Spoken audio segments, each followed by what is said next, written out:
Today I'm going to show you how I make coffee here at the studio. So I do serve coffee after every class in the morning, not afternoons, otherwise people won't go to sleep. So first of all, I just prefer to manual grind over automatic grind. So I have my trusty manual grinder here. This is a Timor, and I have my coffee here. So we change the coffee up every now and again, but this one is from Aldi. Yes, so this one here, okay? But as I said, sometimes we do change it up, and no, we are not sponsored by Aldi. And so let's pour my coffee beans into the grinder. I try not to make too much mess. So I'm just covering it so that it doesn't spill. So the coffee beans are pouring in. This coffee grinder usually does about 20 grams of coffee, so I usually use about 40 grams per serve after each class. So I'm just going to grind here. Even the coffee beans smell amazing. I am a coffee drinker, by the way, if you didn't know.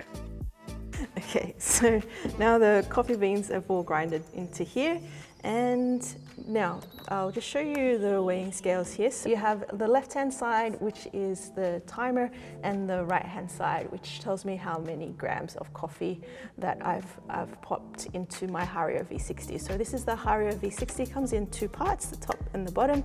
So the coffee goes into here. The freshly grinded coffee gets brewed into this jug here. And so this is just a quick way that I prefer to make the coffee. Next thing, so I've got my boiled water that's already been boiled, and I've got my gooseneck kettle here. Well, it's not a kettle, sorry, my gooseneck pot. So why I like to use the gooseneck pot is so that I have more control over the pour of water over the coffee.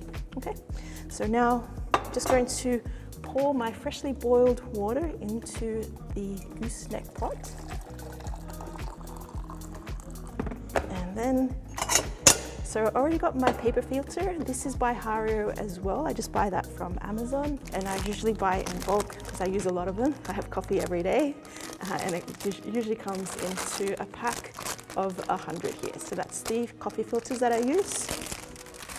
You can get other ones, but I just prefer to use the Hario brand. And so now I'm just going to warm up the coffee jug, but also prepare the paper filter. So this just helps the paper filter to set into the top part here.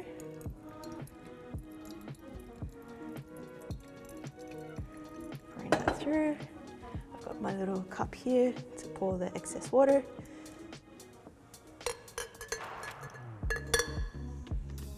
Okay.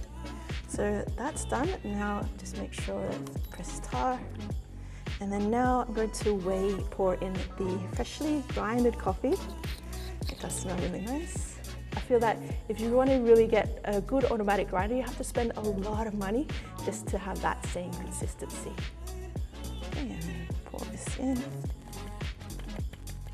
And it has different grind settings. And so that's my freshly grinded coffee.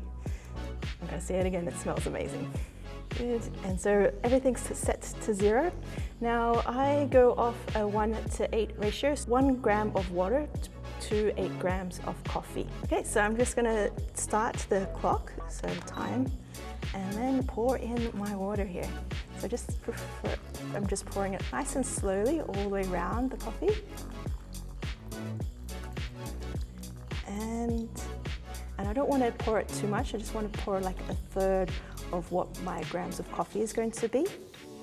And then I wait for it. This is called the blooming process, so I'm just waiting for that 30 seconds to arrive, and then I can pour the rest of my water that I need. Okay, let's go. And again, I just try to get that same consistency throughout, same consistent pour. And again, it smells good. So usually when the clients are in relaxation, this is when I make the coffee.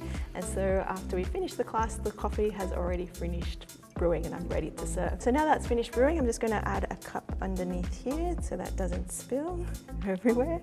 And so usually once it's finished brewing, so to serve, I just serve right away. And voila, so that's my freshly brewed coffee ready to serve. And so that's how I make coffee here at the studio. So I hope you do like this video. If you do like it, give it a thumbs up. And if you want to see more videos like this one, feel free to leave a comment down below. I hope you really enjoyed this video and I look forward to seeing you in the next one. Bye for now.